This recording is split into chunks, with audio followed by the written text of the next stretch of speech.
Hey guys, it's Sylph here again with Dream Daddy. So, you're probably noticing I am way prior to where I was before.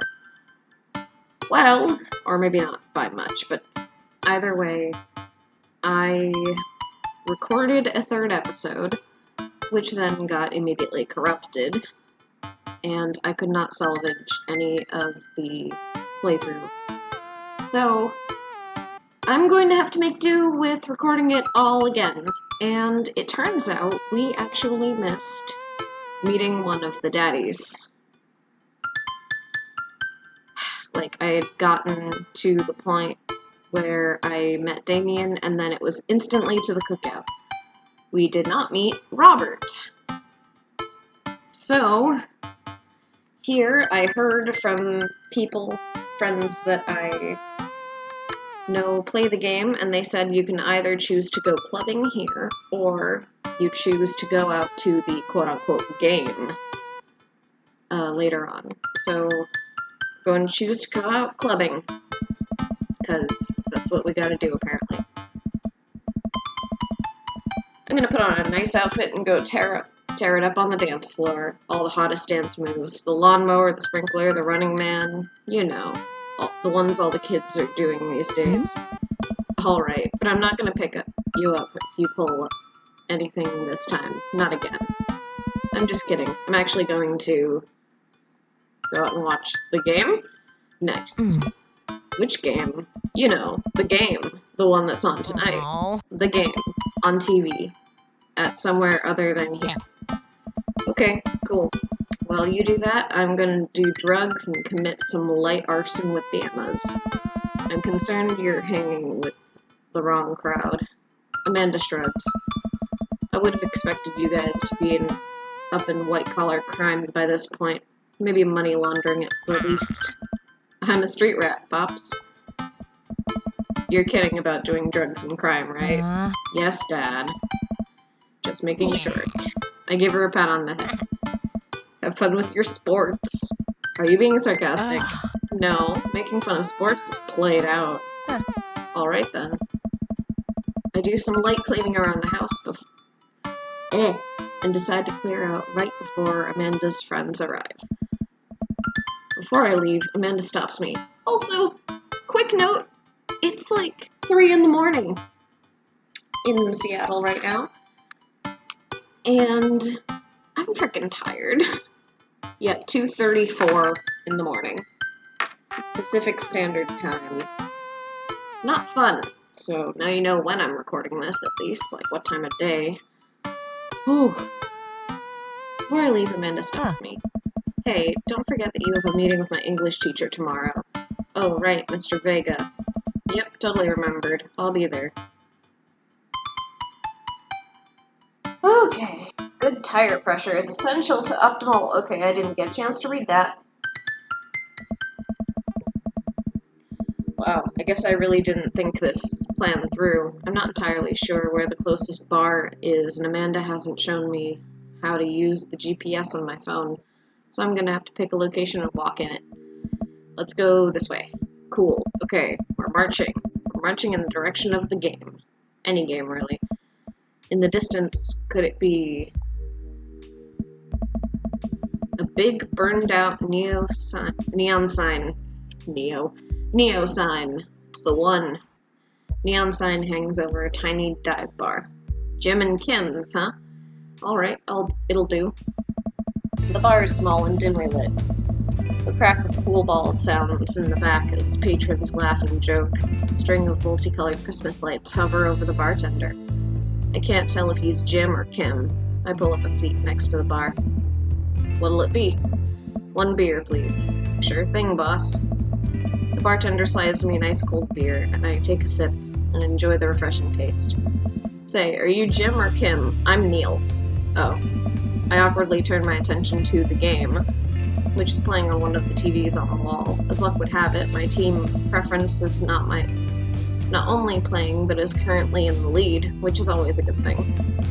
The brightly colored mascot, which is some kind of animal, does cartwheels. I silently cheer for my favorite team, hoping that I don't get too any confrontational arguments with fans of the opposing team. Several people in the bar are wearing distinctive colors of the team I dislike, although I believe from their demeanor that, like me, the passion for their team is all in good fun. Hey. A middle-aged woman, holding a nearby empty wine glass, slides up to the bar and sits uncomfortably close to me. Hey, sailor. Oh, hello. I know who this lady is because I lost footage from the bit I played before, so... Yeah, You're married. Good to see fresh meat in here. I'm married. Come here often. Oh, no, I actually just moved to this part of town today. I'm Sylphon, by the way. Are you watching the game? Yeah, my preferred team is in the lead. If they keep this up, they'll win the game with ease. Oh, I love that team. I also love that game. I also love someone who knows their way around balls. I'm getting the impression that she's a little drunk. Buy a gal a drink? I'm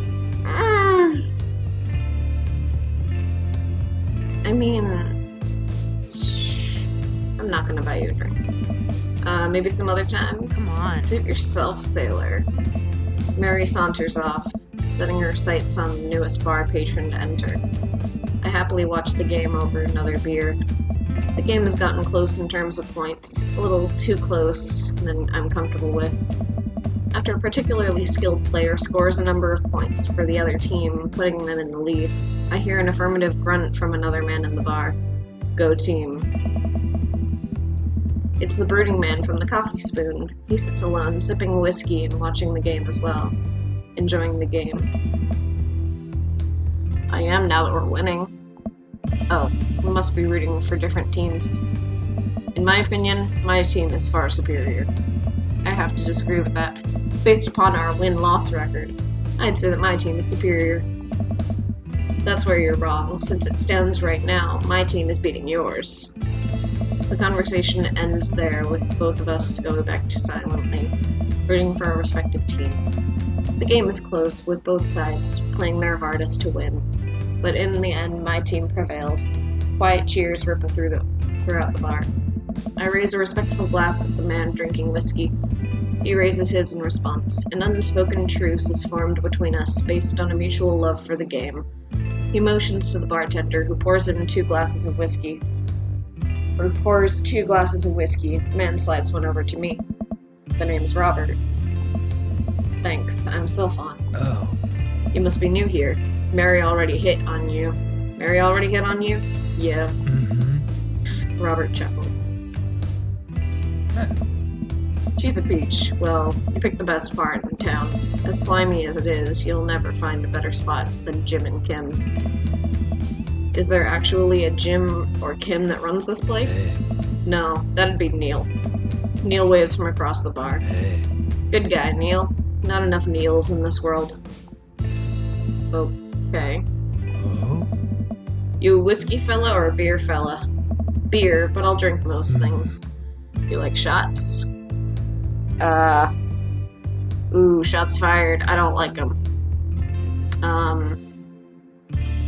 I like shots. I love shots. Why? Why is this? See, I know how this can turn out, so I'm like,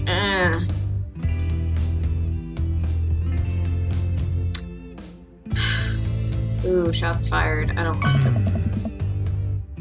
Well, that's gonna be a problem. Robert nods to Neil, who serves up 2 shots of whiskey. He hands one to me. Here's to your health. He takes the shots. The whiskey burns going down.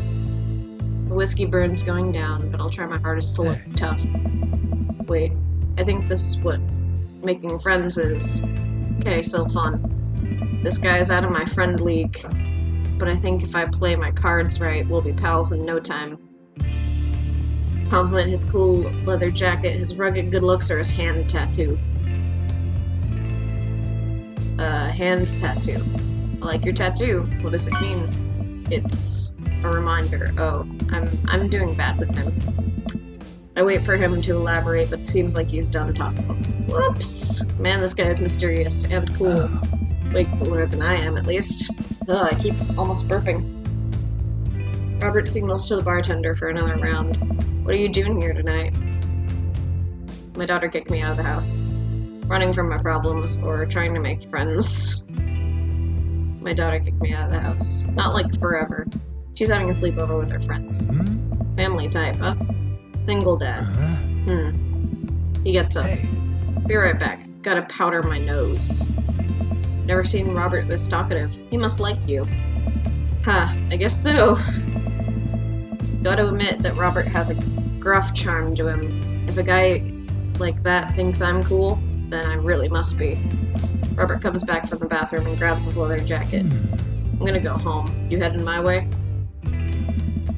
Robert and I leave the bar and find ourselves walking the same direction. I live in the cul-de-sac down the way. Does everybody live there? Me too. We just finished unpacking today. Great place to be. Good neighbors, well, some of them. Who's that? We get to Robert's house, which is just a few houses away from mine. We stop and he turns to me. I don't kiss and tell, so far. So are we doing this or what? What? Hey. You know, do you want to come inside or not? A wave of realization rushes over me. I blush.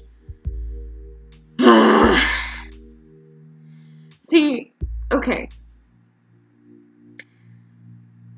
This puts me in a weird spot because I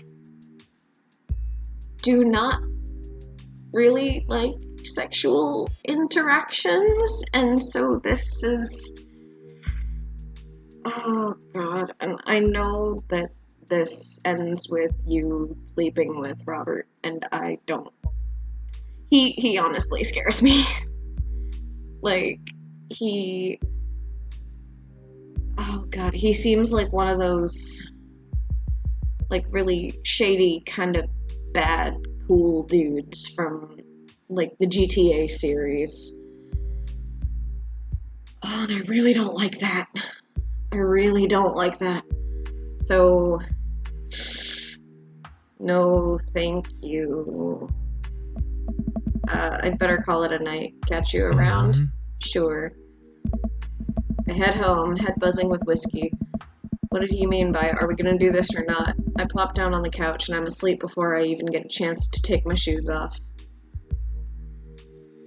Is he gonna be, like... I almost hope that he is like, I really almost hope that he is like Jack from Mass Effect. Because, oh my god, she was the best. But she was a badass character who needed, like, a rejection the first time around. To say, like, no, I won't have sex with you. I want to see what makes you tick first. To then make her open up. So you could really only be Paragon and Shepard if you were going to romance Jack.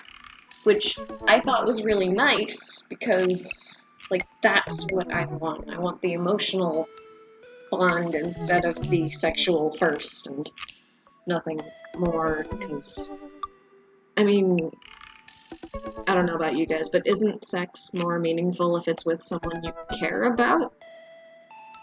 I can't talk because I have no experience. But okay, just gonna stare at this duck thing for a second. Oh, that's a good duck. Good duck. Good duck. Like that duck. That duck is cool. I wake up to a text from an unknown number. Rise and shine, early bird. Still want to work out? This is Craig, by the way. Holy crap, it's 6 a.m.? How does 6 a.m. or who does 6 a.m. anymore? Without realizing it, I drift back to sleep. We've done this already. We should probably go and hang out with Craig. Fine, go to the gym. Hey, my man, I need a few minutes to wake up, but let's meet in 20? After a few seconds, another text comes in. Sure thing, meet me at the gym. I stretch and my bones creak. I gotta stop falling asleep on the couch. I throw off my blanket and, hey wait, I don't remember falling asleep with a blanket. Amanda must have tucked me in after I fell asleep. Bless that child. I reluctantly brushed my teeth, throw on the only clothes I own that are even kind of gym appropriate, and head out.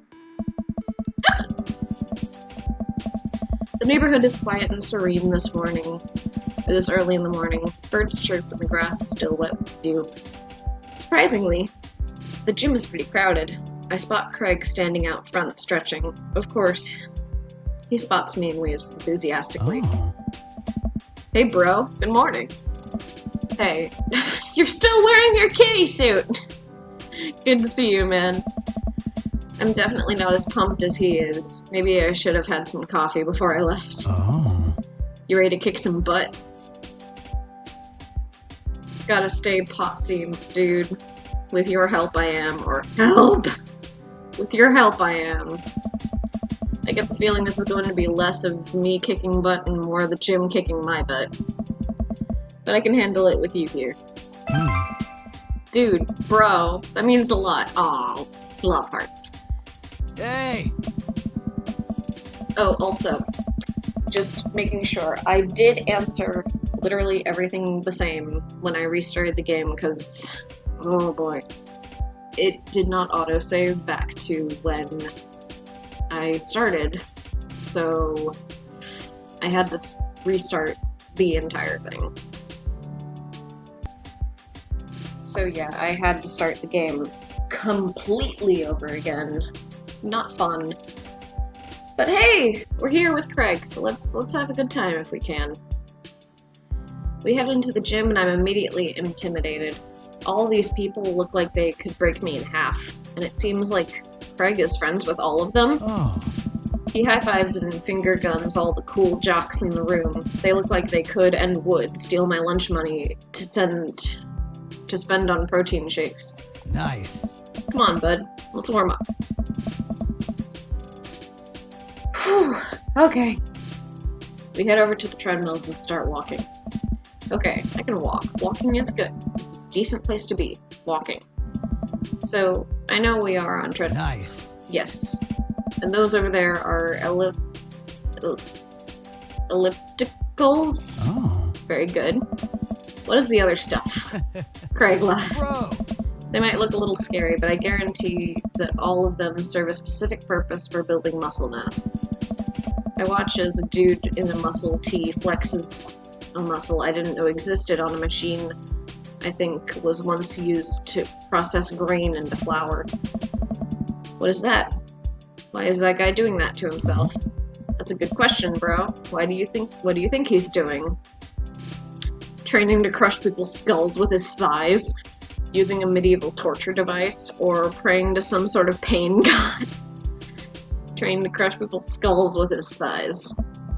He's trying to make his thighs so strong he can crush people's skulls with them. Yeah, that's pretty much the only reason I work out. Oh jeez.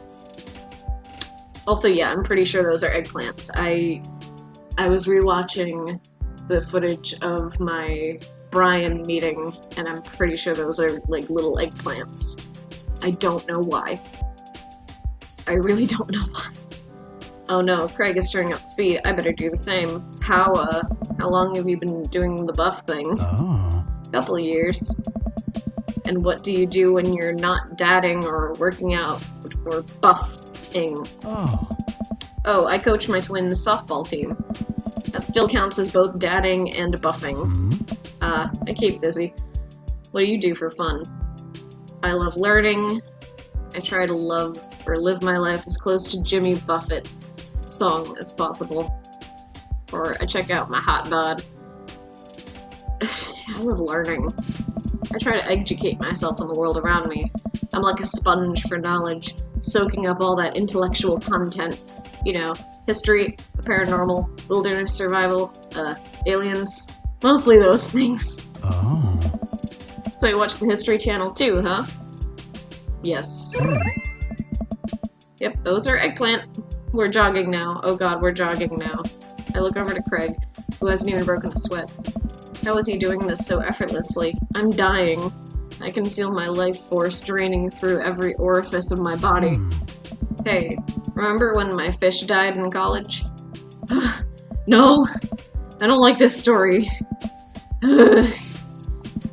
Oh my god, he's really bumping up the speed now. I guess I'd better get to it too. Oh, this is fast. This is very fast. And we were at that party, and you vowed to make me feel better. You tell me to create a distraction, so of course I do a sick keg stand and get everyone cheering. And then I try to steal a fish from a fish tank at the party with my bare hands like an idiot. Whoa. And then you drop the fish so it's flopping around and you panic. So you run up to me post-keg stand with a flying dirty fish in your hands that you scooped up the ground and yell at me that we have to leave. So we're running out of a frat party with a fish and trying to give it mouth-to-mouth resuscitation. And we get him home, and we get him into a bowl of water, but the prognosis was grim. And the next day he's alive and well. They never did catch the great fish thieves of Grand Ridge U. And they never will. I shoot off the end of the treadmill and crash into a wall. Jesus, that hurt. Hey. Dude, bro, are you okay? Stop saying dude and stop saying bro. People who say that every other sentence need to die in a fire. I say that when I do that sometimes. Craig offers me a hand and looks me over for injuries. I'm fantastic. I managed to stand up and rub my back. It doesn't hurt now, but I'm sure it will later. Man. You don't have to push yourself like that. Always know your limits. Well, I think I might call our gym adventure here. You sure? Yeah. Alright, well, here. I brought this for you. I brought you this. Craig hands me a shaker bottle full of thick green liquid. I stare at it with what must be apparent distaste. It's a protein shake, bro. Oh, thank you. He wants me to drink it. Oh boy, here goes. I take a small sip. It's actually delicious. Wow, this is really good.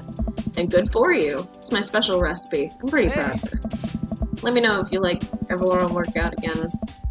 Maybe we should try running around the neighborhood if treadmills aren't your speed. No pun intended, bro. Pun very much intended. Man. Good one. Well, I'm gonna pull some ice. I'm gonna put some ice on this. Everything. I'll see you around. I leave the gym feeling ashamed. Craig used to order delivery from the pizza place across the street from our dorm. But now he could run circles around me, literally. Man, I really gotta work to this dad bod. Oh, hiccups. Hi, Duck. You're my friend. You're my friend. I get home and lie down on the couch with the duck. Don't forget the duck. It hurts to move. Oh god, I'm so old. We approach the food court and evaluate our options. There's greasy restaurant after greasy restaurant. My heart burns just looking at the menus. Nobody looks happy to be here. What are you in the mood for? Bread dipped in sugar, bread with cheese on it, or do you just want to inject some fat directly into your bloodstream? I extend my hand to her. Would you do me the honor of sharing some nachos? She takes my hand with a grin. It would make me the happiest, cheeriest girl alive. We order a giant pile of chips and an unnaturally orange cheese from a very unenthusiastic and possibly stoned teenager. We take a seat at a rickety table and dig in. These are bad. These are very bad. But also strangely delicious. We have to eat through the pain. We enjoy the fluorescent cheese goodness together until we're all out of nachos. So, something's been bothering me for a while. Can you explain memes to me? Which meme? All memes. Aww. Amanda sighs deeply and places her head in her hands. Dad. Dad, it's complicated. See, memes are inside jokes shared by a bunch of people that get less funny the more people do it. So the problem is that by the time a meme gets to you, Dad, all us youths have already done the joke to death. Ugh. And what's worse than that is that movies and TV and video games will try to jump in on the meme train. But just based on how long it takes to make them, the meme will be long dead by the time it comes out, so it just dates it and isn't funny. Oh shit, what up? Dad, please. Anyway, changing the subject. Where to now? Wanna go to the goth store? What? You know, that one that's all black and tries to establish itself as an anti-establishment despite being an exact representation of the establishment? I don't know what store you're talking about. You know, the one where you can buy chain wallets. It's basically an assault on people who fought so hard against the punk and hardcore movements of the 70s and 80s. Dude, you gotta be more specific. The one you threw up in it that one time. Oh, that one! The defining factor of a goth store. Amanda runs into the store with me trailing behind her. She makes a beeline for the back. There it is! You can still see the outline, kinda. I'm so proud. Speech, Amanda. Yeah. Speech! Speech! Speech! Speech! Alright, I'll do it if you stop chanting! Amanda stops immediately. I clear my throat. Thank you all for joining us here today to commemorate an historic moment that would forever shape history. On a day very much like today, some 5 years ago, our very own Amanda Ann Moore had too much blue raspberry slushy on an outing to the mall. After begging her father to take her to Dead Goth and Beyond to buy rainbow suspenders, she proceeded to throw up all over a display of My Chemical Romance merchandise. Her loving father then had to pay for said merchandise, which to this day remains among our possessions. Thank you. Amanda is moved. She begins clapping. Slow at first, then faster and more vigorously. Several other patients turn their heads. One of them also starts clapping. I bow my head. Oh hey, chain wallets. While Amanda busies herself looking for band t-shirts, I try to find something of interest myself. Not much for Dad to look in Dead Goth and Beyond. Pursue the band t-shirts, look at ironic mugs, or check the clearance bin for hot deals. I personally like the ironic mugs, so let's go with that. I'm suddenly stricken by existential fear. If there's only one number one dad, then why are there so many mugs here that say that? The whole time I thought I was the only one. If I'm not number one, where do I place on the global dad ranking charts? I have work to do. Look, this is very important to me. I overhear a stifled argument over the cash register. An older gentleman is carrying a garment and showing it to a bored-looking cashier with pink hair. I can see that. Don't know what to tell you, dude. I just work here. Listen, when I bought this online, the website said this blouse was Victorian-inspired. However, when I received it, it clearly held the trademark of Edwardian dressage. Do you want a coupon? I can give you a coupon. Will you leave if I give you a coupon? Is there a manager present? People have to know what they're buying. I am the manager. I see. Well, it would seem that I have outstayed my welcome. Good day, shopkeep. Your superiors will receive a strongly worded letter by post. Whatever, dude. The man whirls around and storms off, his literal coattails trailing behind him. I can't tell if they are Victorian-inspired or Edwardian in nature. Amanda trots over to me with a t-shirt in her hand. Oh boy, here it comes. Hey, Dantron 5000. Yes, I'll buy it for you. Wow, that was easy. Thanks. At least it's only one this time. Amanda plops the shirt onto the counter and grins at the cashier. I love your hair. The cashier says nothing and rings Amanda up, radiating hatred. I hand her a 20. So what's the guy's deal? The cashier rolls her eyes so hard I'm worried she'll pull something. That's Damien. He's in here all the time. He's obsessed with Victorian fashion or whatever. She hands Amanda the bag and it's clear the conversation is over. Ah, soda. Oh, my savior. Soda. Specifically, Diet Coke. We make our way out of the store and head home to get some rest. Amanda and I sit on the couch, trying to find something to watch over bowls of ice cream. Oh, cool! Long Haul Paranormal Ice Road Ghost Truckers is on. Your favorite, right? Oh, hell yes. They have to make it over the Canadian tundra before the ice roads melt. But also they're hunting ghosts.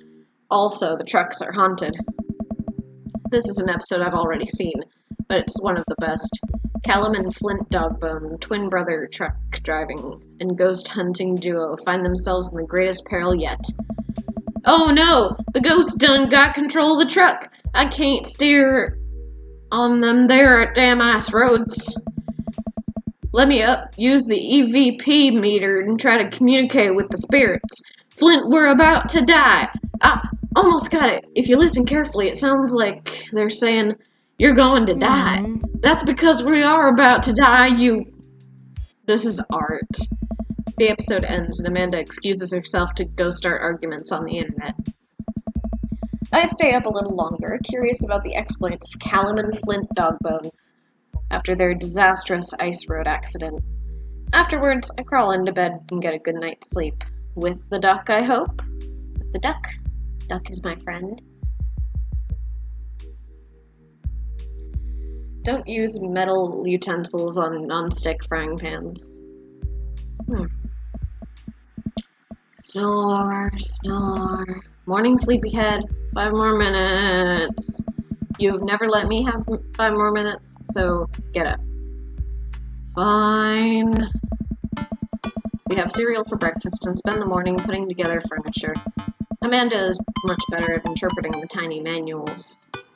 We're able to put together a few shelves and one desk, but I'm pretty sure it was supposed to be a bookcase. So, you excited for the cookout today? So, the cookout, I'm pretty sure, is where it starts to branch off on certain routes. I'm going to try to do Matt's route, if possible, because Matt is amazing. Because, especially since we did very well with him at first, so hopefully that will be good and whatnot. If there's food, I'm excited. Excited to beef up my grilling skills. I don't think I'll be doing grilling, or, if there's food, I'm excited. I'm all over those terrible store-bought sugar cookies that everyone brings to parties. Yeah, those are bad. Which means there are more for me. Don't you want to meet more people in the neighborhood? I'll probably end up standing uncomfortably in a corner with a plate of food and hope no one talks to me. Dad, you're a beautiful work in progress. We will get that butterfly to emerge from the cocoon. The social butterfly. Well, we better start getting ready. We definitely don't want to be late. What? No, we have to be fashionably late. Who shows up to a cookout on time? You know what? We're going early, just because you said that. I head out the door and Amanda reluctantly follows. We walk across the street to Joseph's house with a store-bought veggie plate. I'm a terrible cook, if it doesn't involve a grill. I guess we're not as early as we thought. Joseph's backyard is already packed with people and the smell of hot dogs wafts through the air. Small children run through the sprinkler and the adults chat in small clusters. Like all of the daddies that we met so far and all of their children. Gasp! I set our veggie plate down on the table next to the 2 other veggie plates. Huh. Hey, there's Joseph. I wave to get his attention. The moment he sees us, he jogs over, arms open wide. Welcome. I'm so glad you 2 are here. And you brought veggies.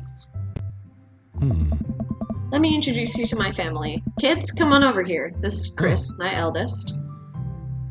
Hi. This is Christian and Christy. They're twins. Hey. They stare creepily and say nothing. Then, of course, there's our youngest, Krish. Wait, where is Krish? Maybe Mary put him in his crib. Oh no, it's the woman from the bar the other night. What is she doing here? Oh, and how could I forget my lovely wife, Mary? Joseph pecks her on the cheek. She smiles. Ah, Mary, sweetheart, did you put Krish to bed? I'll have to go look for him. Oh. What? You'll have to. Joseph takes a moment to regain his composure. Mary, this is our new neighbor, Sylphon, and his daughter, Amanda. I'd shake your hand, but I have a glass of wine that I need to tend to. I love her. Nice to meet you, Mary, for the first time. Charmed. Well, I have to go over there now. Mary leaves. Oh god, this is so awkward. I wonder if Joseph knows. I wonder if Mary knows that Joseph knows. I wonder if Joseph knows that Mary knows that I know. It takes all of my energy not to run away from the barbecue and start fresh in a new city. Yeah. My wife has a wonderful sense of humor, but please, you two enjoy the barbecue. All the guys are really excited to meet you. Wow, I think I've actually met everyone else. Great. I bet you're excited to get to know everyone better. Hope you both enjoy yourselves. Amanda and I mill around and try to eat some food spread on the table. I pick at some deviled eggs. Amanda grabs a small paper plate, and immediately begins piling it with baked goods. Ugh, I don't want to have to make friends. Come on, Dad. Who are you going to party with when I'm off at school? But I don't want to have to go do pleasantries. Dad. Ugh, they're going to talk about weather. Aww. Go, do it. Make a friend. But how could I possibly abandon my only child at a social function? That's bad parenting. This plate of cookies is my new dad. Bye. Amanda shoves me into the center of the yard. Well, here goes nothing. I look around the party and am surprised to see some familiar faces. Isn't that the barista from the Coffee Spoon? Didn't I meet that guy at the bar? Didn't that guy throw a frisbee in my head? Isn't that the guy who was throwing a fit in Dead, Goth and Beyond? Isn't that Amanda's teacher? Hey, I know Craig. But wait a second, all of these people live in our cul-de-sac? That can't be right. I better investigate.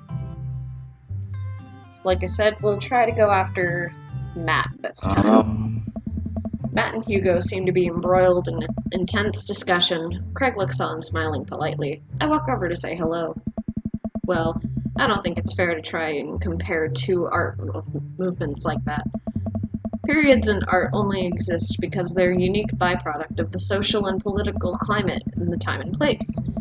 And to try and take something like that, say, Rococo period, and compare it to the post-modernism in America, you're completely disregarding the context in which a work of art is created. Matt and Hugo seem to be so busy talking that they don't notice me. Craig leans in. Dude, I have no idea what's happening.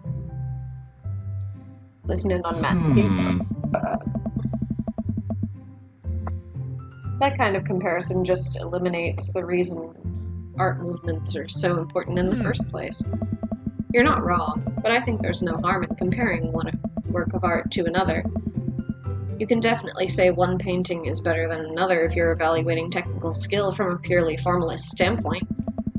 If I showed you a Matisse and then something by Dutch masters, which one would you say shows more technical prowess? I'm so lost right now. I shoot a worried glance over at Craig, who returns it. Well, sure, you could say that the Dutch masters were technically more skilled, but I would argue so that the Dutch masters were better painters. Matisse had better paintings overall. I have no idea what you guys are talking about. Well, that's pretty subjective. How do you mean? Well, that painting of the guy and the apple in front of his face is pretty nice. Matisse rocks. That's a Maigret. Or, I don't know how to pronounce these names because I don't actually pay attention to art, being an artist myself. So sorry! Right, art, sorry. You're fine, dude. We were just discussing the importance of context when talking about artwork. Listen, all I asked was if you like Van Gogh or Picasso better. Hugo throws up his hands in frustration. But they represent two completely different art movements. How could I possibly choose between the thick, creamy impasto of post-impressionism and the abstractionist beauty of cubism. Man, this is all way above my head. Hey. Me too. It's all good, man. It's a cool thing. The cool thing about art is we all perceive it differently. A single piece of work can be totally different effect on each person. That's awesome. Just 1 minute about that. Hugo, please. Sorry. I get all fired up about art stuff. So fun. How are you liking the neighborhood? It's pretty nice. Everybody's been super friendly.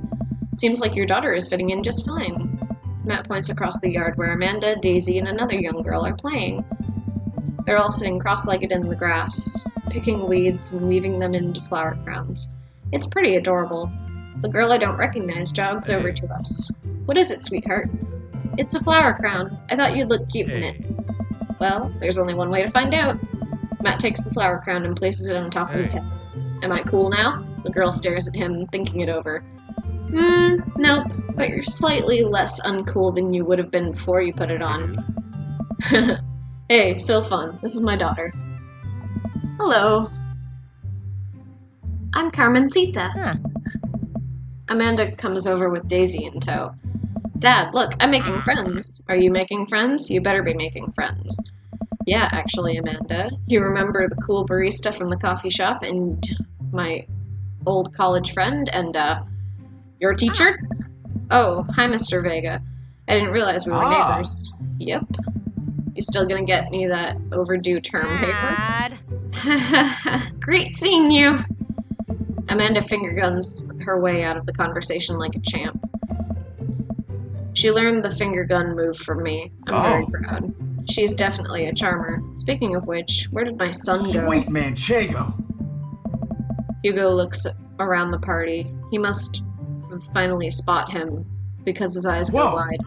Ernest! Ernest Hemingway Vega, are you smoking? Ernest is holding a lit cigarette. Nope. I see Ernest across the way. He casually takes a long drag of a cigarette and then flicks it into the gutter. Unbelievable. Excuse me. Hugo marches over to Ernest, and I turn my attention to Matt and Craig.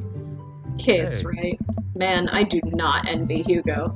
The last barbecue we went to, Ernest tried to shove a sparkler down Joseph's pants. Nearly burned down half the yard.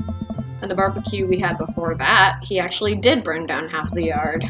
And then it spread onto my lawn and burned half of my yard, too. Hugo walked back over to us, practically dragging Ernest behind him. Hey everybody, sorry about that. So fun, this is my son, Ernest. Hello. Ernest looks away, sulking, his hands shoved deep in his pockets. Hugo nudges him impatiently. Hey. Nice to meet you, Ernest. What grade are you in? Does it matter? Ernest? Okay. I'm in 8th grade. God, are you happy now? I'm sure you're just dying to know.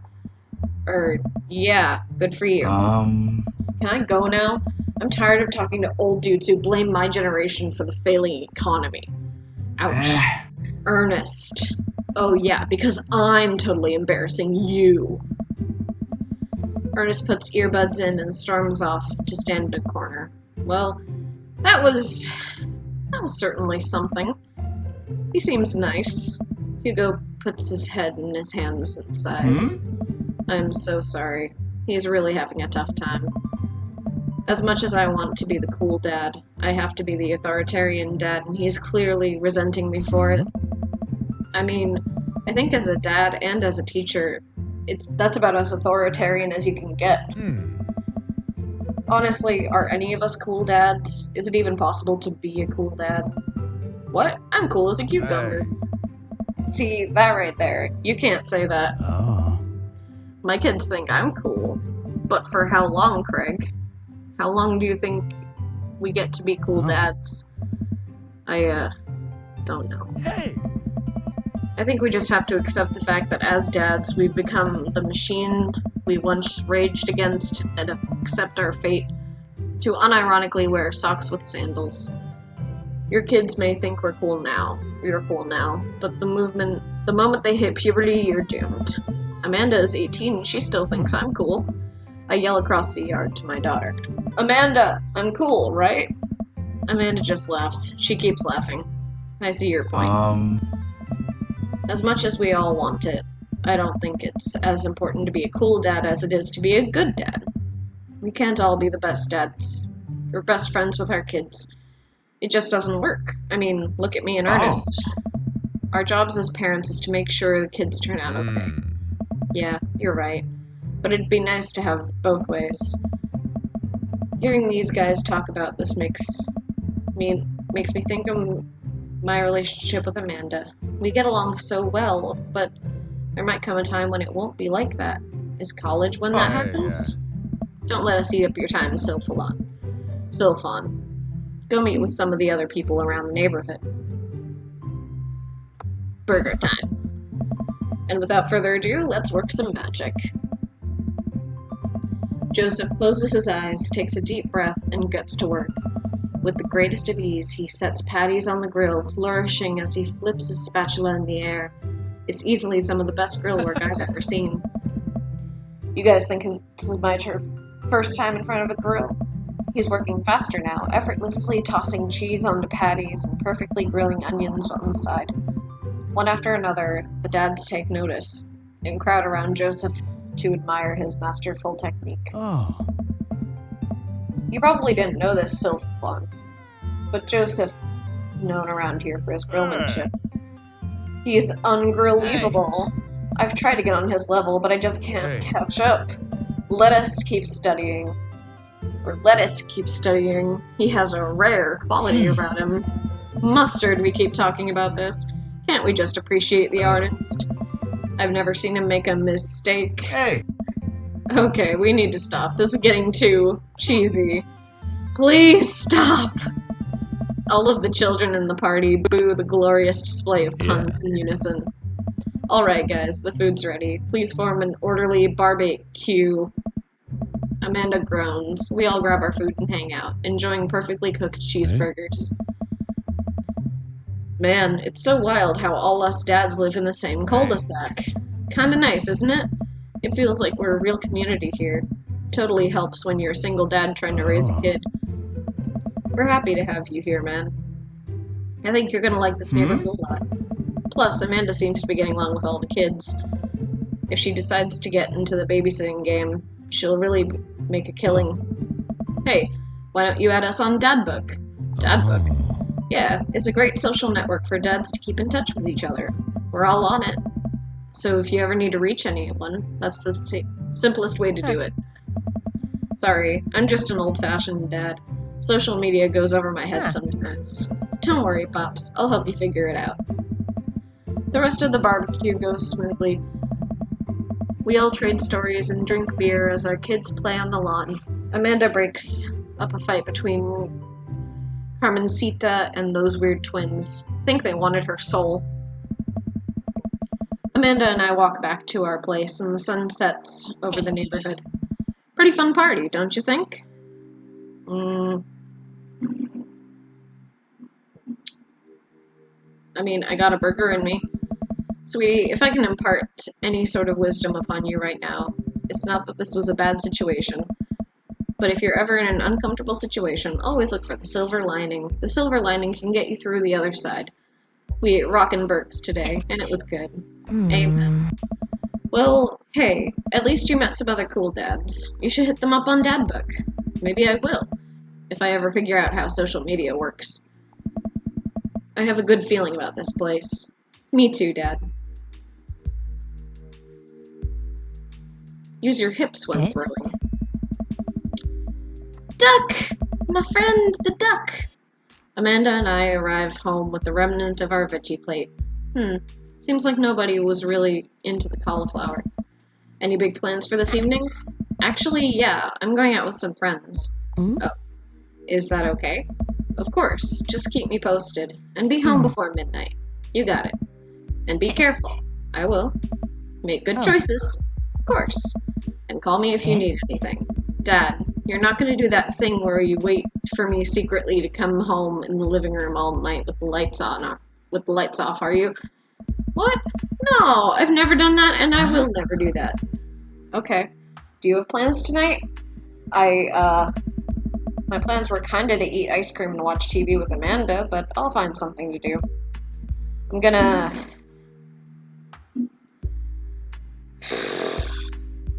throw a party, see how long I can sleep for. Throw a party. A real rager. All the other dads in the neighborhood are invited. I'll see if I can get you a spot on the list, but honestly, looking how tight you must have to wait in line, or whatever. Whatever it said, I'm really tired. I know the guy at the door.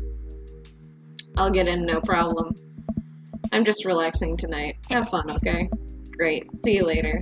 I watch Amanda drive off into the night. I really do hope she has fun. I plop down in front of the TV and turn on some Wine and Dine Mastermind with the celebrity chef Gavin Chapman. Gavin Chapman? Is that what I said? I mean Chapman. Looks like Gavin's making a roasted rack of lamb with rosemary mashed potatoes. I'd love to be able to cook like that, although I think if I were actually good at cooking, I'd use my powers for evil. Like, just making baked Alaskas all day instead of baking actual food with real nutritional substance. Man, Gavin Chapman just caught that thing on fire and he meant to do it. What a professional. I lose track of time as I blaze through several episodes of Wine and Dine Mastermind, and also one episode of some cooking show called Meat Hell. I'm not even sure what that one was about. It was just a lot of yelling. I glance at my watch. Man, it's almost midnight. I should check in with Amanda. I send a text. Hey kiddo, you good? I wander into the kitchen as I wait for a reply. Amanda's phone is almost always in her hand, so I'm sure she'll respond soon. Unless she's driving home, in which case I hope she doesn't respond because I definitely taught her better than text and drive. I reach into the freezer and grab an ice cream sandwich. It's a little late for this, but I think I've earned this after a long day of socializing. I check my watch again, and then my phone. Nothing yet. Amanda? Like, okay, this is something I never had to deal with much because I, unlike most kids my age, was like a goody two-shoes kid. Like, I would have been home by midnight. In fact, I would have been home by like 10. Like, legitimately not even kidding. I would have been back like by 11. Jeez, something's going on outside. But, holy crap, like, girl, you'd better get home. Okay, see, now I'm worried. Do I call her? Do I call the cops? No, it's too soon for that. I'll just send her a gentle reminder text. What's up? Half an hour passes. Now I'm really worried. The episodes of Gavin Chapman's Meat Hell are not only not assuaging my anxiety, but probably exacerbating it by all the yelling. So I keep pacing around the house, waiting for her to come back. Why didn't I find out where she was going? Who she was even with? Why don't I have her friends' phone numbers? Why don't I have any of her friends' full names? Who is Emma P? I decide to send her another text. Amanda, please text me and let me know you're okay. I can't help but think of all the awful things that could happen to her.